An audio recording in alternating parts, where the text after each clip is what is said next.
The story begins with a wild tribe bringing a young boy to an altar for sacrifice. They dance around him while their leader greets a deity and offers a gift, a helpless Lin Shu. The boy notices a large black python and realizes his life is in danger. When the snake attacks, he wakes up and finds himself on a wooden raft with his uncle, who is trying to catch fish. After waking up, the boy sees a foggy island nearby and asks his uncle about it. His uncle warns him that it's an island of cannibals with human bones scattered along the coast. They should stay away from it.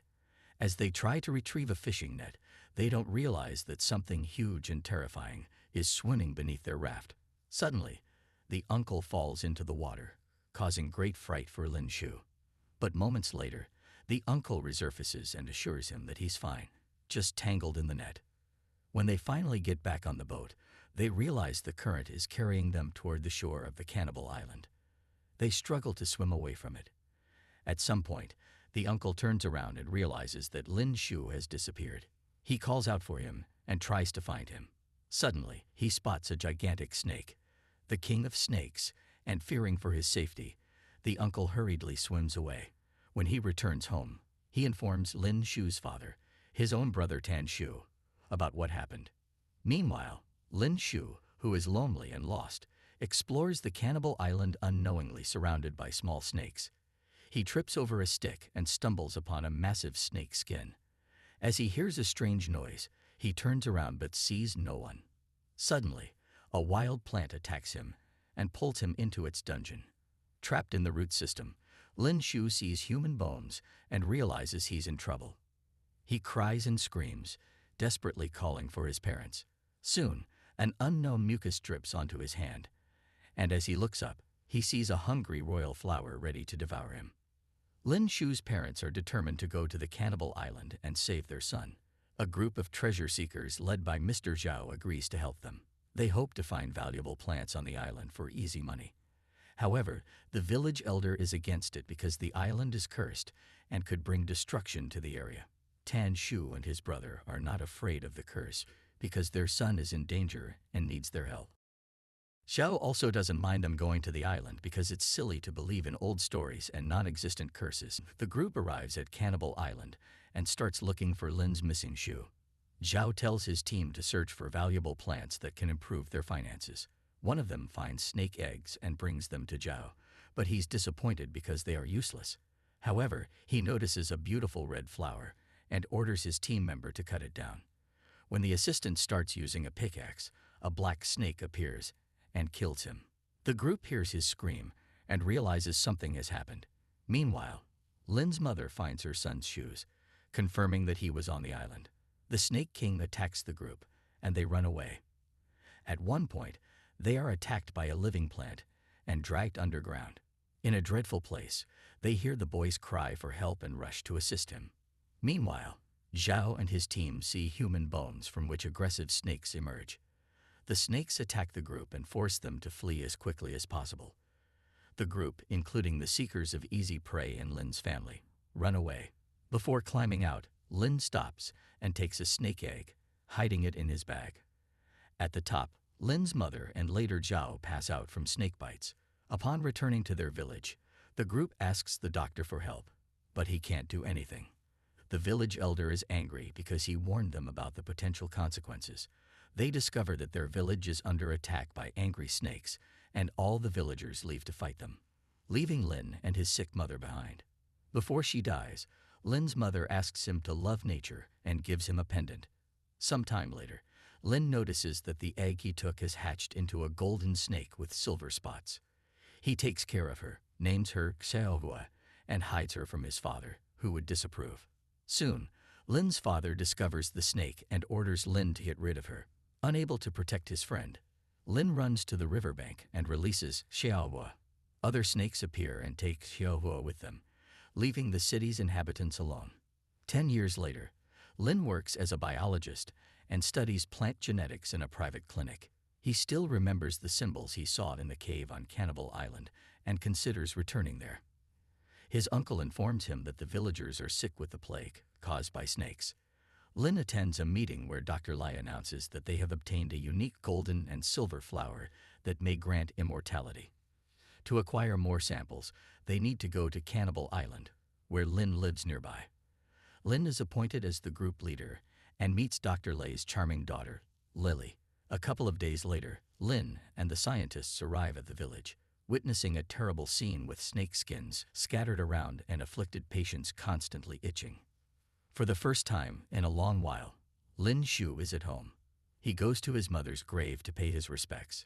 His father, with whom he hasn't spoken in recent years, also joins him. The next morning, a group of scientists led by Zhao and his men, along with Lin Shu's uncle and father, embark on a journey to Cannibal Island. Their mission is to find a valuable golden and silvery flower worth millions of dollars. In their search for something valuable, one of Zhao's assistants mistakenly cuts down a flower. This sets off a chain of terrible events because the plant turns out to be alive. The wildflowers attack the group, resulting in the deaths of several escorts. Spotting a nearby cave, Lin Shu suggests taking shelter inside. Once everyone is safely inside, they notice the same flower at the cave entrance. After plucking it, they realize that nearby plants have died. Dr. Lai understands that the island's ecosystem depends on these small flowers to sustain life. Legend has it that the island possesses a royal flower that supports everything on it. The group is attacked again by the dangerous flower, forcing them to flee. Lin Shu stays behind to assist the others, but he eventually needs help himself. Lily comes to his aid, and together they leave the others and take a different path. They find themselves in a room with an altar for sacrifices, while the rest of the group encounters a massive black python in another part of the cave. In a panic, Zhou shoots at the snake, provoking it to attack. The group narrowly escapes through a narrow passage in the cave. Meanwhile, Lin Shu and Lily hear a strange sound and suddenly encounter a golden and silver python in their room. Lily is terrified, but Lin Shu realizes it is his Shia Hua. The snake gently touches Lin Shu's forehead and does not attack. Lin Shu strokes the python and encourages Lily to do the same, revealing that snakes are not as scary as people think, as long as they are treated kindly. As a gunshot is fired, the golden python retreats. Lin Shu and Lily intend to investigate the sound, but are captivated by frescoes left by the local natives on the cave wall. Studying them, they learn that the island was formed by a meteorite impact and a parasitic plant with regenerative properties is the source of its life. The plant can communicate with animals and grant them unique abilities. Meanwhile, the group that escaped from the black python finds themselves in a room with the king of the wildflowers. The flower attacks the trapped scientists, while the Snake King is also closing in for an attack. Realizing that someone must be sacrificed, Zhao pushes one of his henchmen towards the python, allowing the rest of the group to escape. Lily tells her mother about seeing a golden python, which leads Fei to realize its great value as a symbiote. Fei offers a higher reward to Zhao for capturing the python alive. Lin Shu and Lily regret revealing this information and become upset.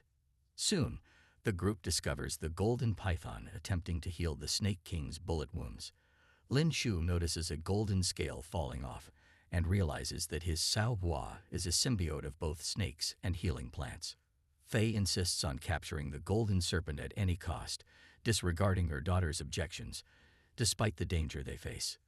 The group attacks the pythons, but the special golden serpent manages to escape.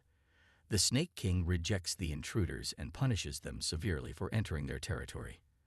At one point, Lin Shu also gets hurt when the black python bites him on the neck. His father and uncle defend him and fight the snake. Lin Shu is badly injured and about to die, but Xiao comes to his aid. Hua, an old friend, heals Lin Shu with a single touch. Zhao takes advantage of the moment and knocks out the snake by hitting its head with a rifle butt. Fei arrives soon after, and the man presents her with a python, letting her know that the wounded Lin Shu was used as bait. They catch their target, but they are trapped in a cave since the Snake King guards the exit. Realizing this, the group decides to use the golden python as bait by placing it in a net to lure out the black serpent and defeat it. The plan goes wrong quickly as the huge python proves to be stronger and easily defeats the armed members of the group. Lily sees that her mother is also in danger and tries to help her by shooting the Snake King with a crossbow. The black python attacks Lily, but Lin Shu saves her at the last moment. While missing the Snake King, Lin Shu accidentally attacks the royal plant, causing it to be destroyed by getting entangled in its roots. Lin Shu and Lily are the first ones to escape the cave and find two beautiful golden-silver flowers. The scientist realizes that these flowers can be used to heal the people in his village, so he hides one of them in his pocket. Soon, the rest of the group also escapes, except for Lin Shu's uncle and father who remain trapped in the cave. Zhao suggests getting rid of the golden snake and saving only its blood. However, Lin Shu jumps in to protect his friend, and a fight breaks out. Xiaohua joins the fight to avenge the offended comrade and bites Zhao. Lin Shu, not wanting anyone to suffer, gives Zhao one flower and helps him heal. Zhao regains his strength and attacks Lin Shu again, this time fighting against his father and uncle as well. The golden serpent attacks Zhao, but he bites the python. Seeing this, Lin Shu reveals the secret of the ancient frescoes and realizes that the ancient tribes drank snake blood for longevity, but suffered from a deadly plague and left this world. In another fight, Lin Shu once again loses to Zhao, but this time his father steps in to protect him and gets fatally stabbed in the back. Lin Shu realizes that consuming the flower is dangerous.